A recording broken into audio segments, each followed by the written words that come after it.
standing tall. This is a revolution. When I fly, I make you all drop. I'm gonna die from the rooftop. I am the last man standing tall. This is a revolution. No glitz and glamour, no flashy lights, no special effects, no crowds. This is just a wrestling ring and men and women who are at the very top of their game competing to be the very best. This is Revolution Pro Wrestling. This is Epic Encounters 2. Hello there everyone, my name's Andy Quilden and right now I'm joined by my broadcast colleague Rob Lias as we prepare for a night of pro wrestling at its best. Once again, Rob, thank you for joining us. Andy, the pleasure is all yours and I am absolutely psyched to be back for Epic Encounters 2 because night 1 was an absolute blast, especially when you get to sit next to someone as good looking as me and as classy as me. So you're welcome. I'm not going to lie, Rob. I did have a good time calling the matches for night 1, and here we are, Epic Encounters 2, and it's going to be more of the same, really, isn't it? As the best wrestlers in the world collide, and when we're talking about the very best, we talk about our 2 main events of the evening. And first of all, should we talk about that co-main event? A match which has huge ramifications in the women's division, as we've got the undisputed British Women's Champion Giselle Shaw combining with her young protege Aaliyah James to take on the team of Bea Priestley and Jamie Hayter or Wade O'Tire. Well, after the last Epic Encounters, we saw Jamie Hayter took Giselle Shaw to the limit and almost walked away the undisputed British Women's Championship.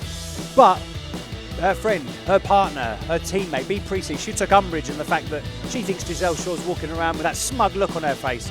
So they issued a challenge and Giselle Shaw accepted. So we've got this massive tag team match tonight. And I tell you what, even though Aaliyah James is on her side, the other two are obviously against her. Everyone's gunning for the champ. Giselle Shaw's got that target on her back. We'll see how it fares. Well, that's an interesting theory to say the least, and what I will say is we can expect it to be a physical war, and if that contest between Jamie Hayter and Giselle Shaw at Epic Encounters 1 was anything to go by, this one is going to be a contest you don't want to miss. No, absolutely. It's so intense. I mean, hard-hitting, rugged. The first match back these two ladies have had in probably the best part of 5 months. And I tell you what, cardio maybe showed a little bit, but intensity surely didn't. They smashed the living daylights out of each other. I had great fun watching it. Again, I think it showed, even though Giselle Shaw winning the champion, she came out looking even tougher because she stood up. We know how tough and how gritty Jamie Hayter is. And Giselle Shaw walked out showing that she can fight with the best of them. So I give her props there, but totally different kettle of fish today. Bea Priestley and Jamie Hayter know each other like the back of their hand. Giselle Shaw and Aaliyah James, sure they've teamed before, they have won before, but I think it's massively different. The experience of being a team, their housemates, their best friends, Jamie Hayter and Bea Priestley, and as I said, knowing each other as well as they do, they know what each other, they know what ticks each other, they know the little buttons to push to get each other going. So I'll tell you what, I think the champ's vulnerable at the moment. Well, it's going to be interesting to see that in our co-main event of the evening. And let's talk a little bit about our main event of the evening.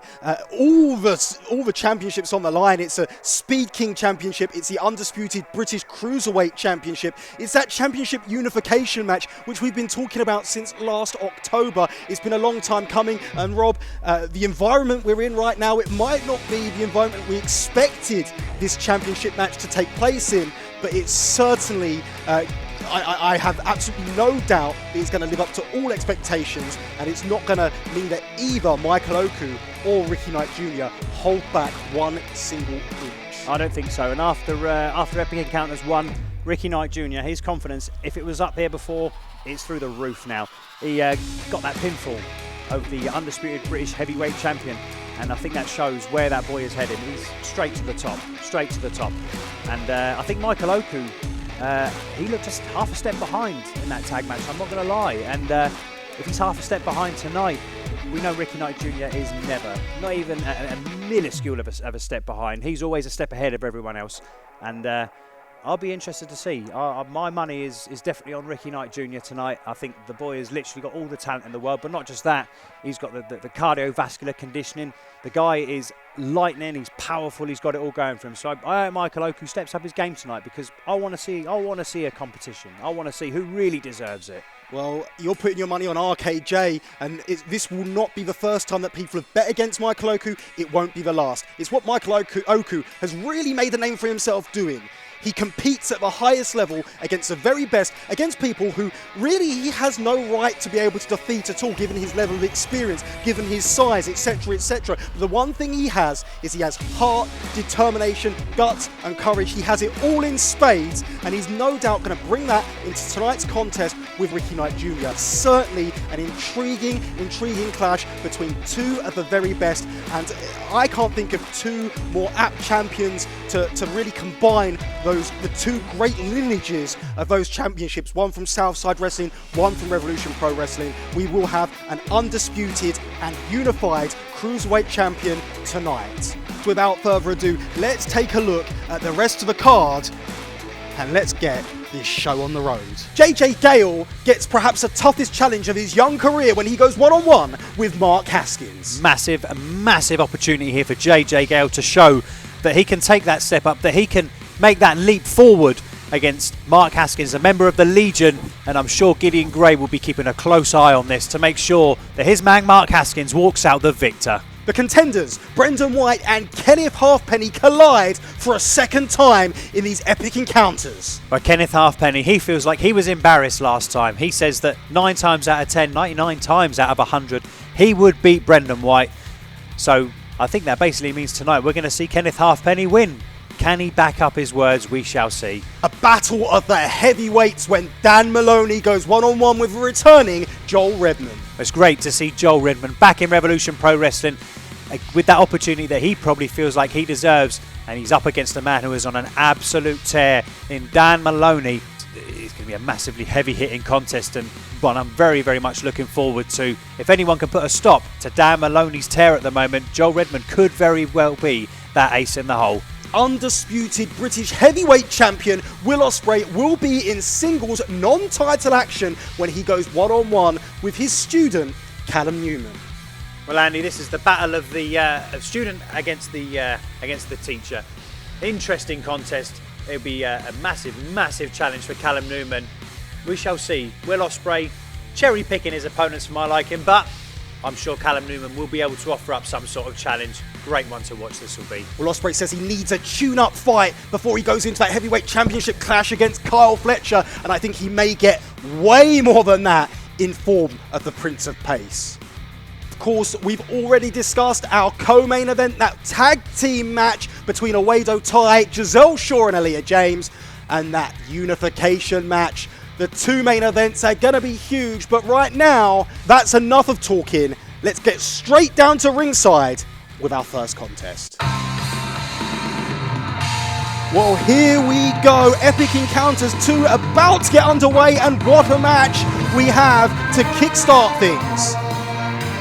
JJ Gale, someone that I know very well, Andy, and I'm sure he's going to get his head kicked in again today. Well, JJ Gale, he's really made some impressive strides prior to lockdown, and this may be his biggest test yet as he goes up against a man who really has done it all in Rev Pro, in Overkill, Mark Haskins. As I said, I don't fancy JJ Gale's chances, but this is a massive opportunity for the young man. He's obviously got some promise, if not he wouldn't still be here, so we'll see how he fares tonight, shall we, Andy?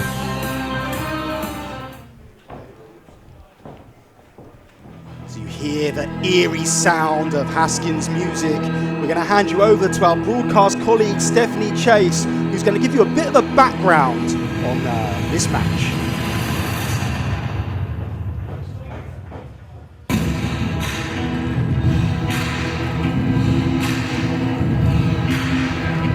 Mark Haskins shocked Rev Pro when he joined the Legion at High Stakes in February. So far in Rev Pro, the only championship to elude him is the British Heavyweight Championship, currently held by Will Ospreay. Mark is looking to become one of the few men to hold the Triple Crown in Rev Pro. For JJ Gale, this is a huge step up from the Contenders division and a real chance to prove himself. Great little bit of information there from Stephanie Chase. could have done it slightly better myself, but unfortunately I'm not that multi-talented and I can't be in 2 places at once. Ladies and gentlemen, the following contest is a singles match set for 1 fall. Introducing first, to my left, he represents the contenders division. This is J.J. Gale!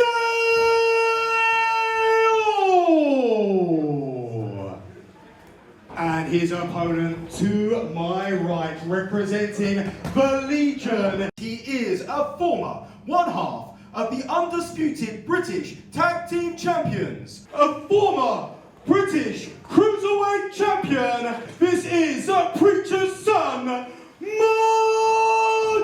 Haskins.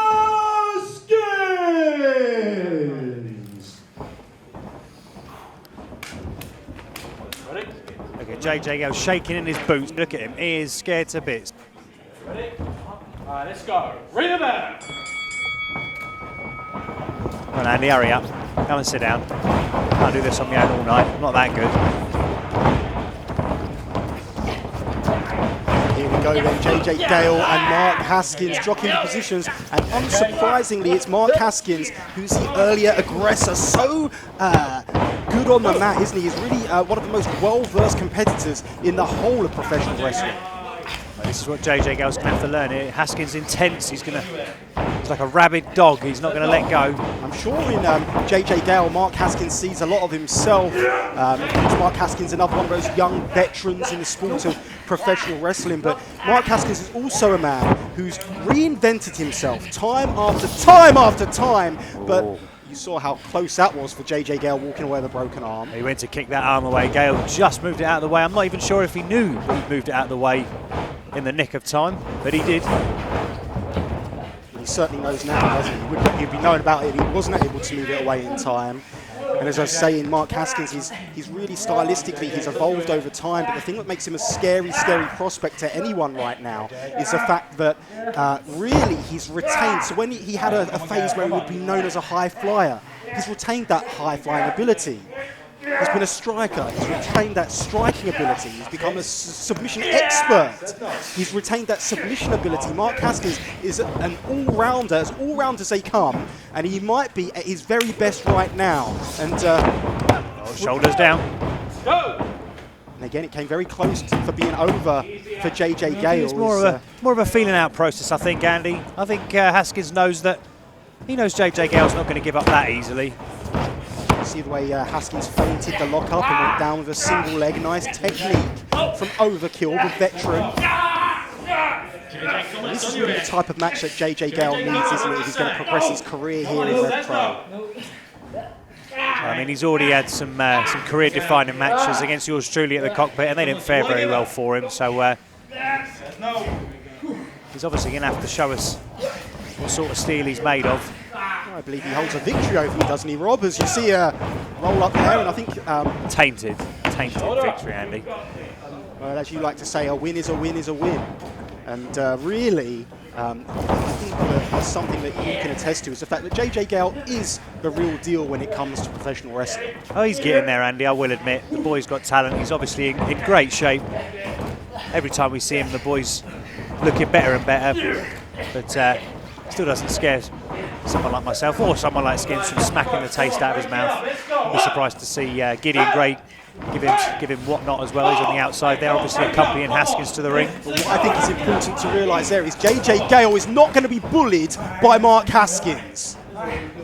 So I think JJ Gale does hold the... Oh, look at that again, Haskins feinting something before connecting with something else. He feinted to that high kick, connected with a low kick. JJ Gale in all kinds of trouble now.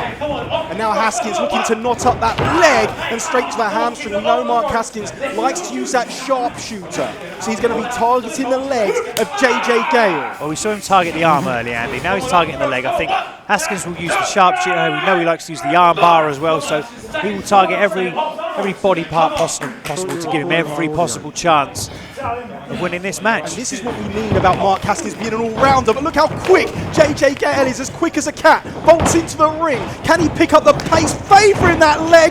Oh, and that was... Oh, hang on. Let's not write him off yet. Bolts over. Nice drop kick from JJ Didn't Gale. quite get all of it though, Andy, but he got enough to take him down. As you alluded to, didn't quite get all of it, and that meant it was only a 1 count from referee Oscar Hardin. But JJ Gale has got himself importantly back in this contest early on, and that's exactly what he needs to do, and that is going to really give him some confidence as he hits that nice release butterfly suplex, goes back for a cover, hook of the leg again, and this time gets a 2 count. I was going to say just before, Andy, that I think JJ Gale has definitely got the size advantage here. Possibly, I think, speed, they're probably just as quick one as the other, but Haskins, as we're seeing here, he holds the experience advantage. And JJ Gale took his eye off the ball for a second there, straight into the hamstring. And Haskins is back in control. Straight back on that leg. Mark Haskins, he found that opening earlier with the leg, and now like a shark that smells blood is all over JJ Gale. Gale in some real trouble now, isn't he?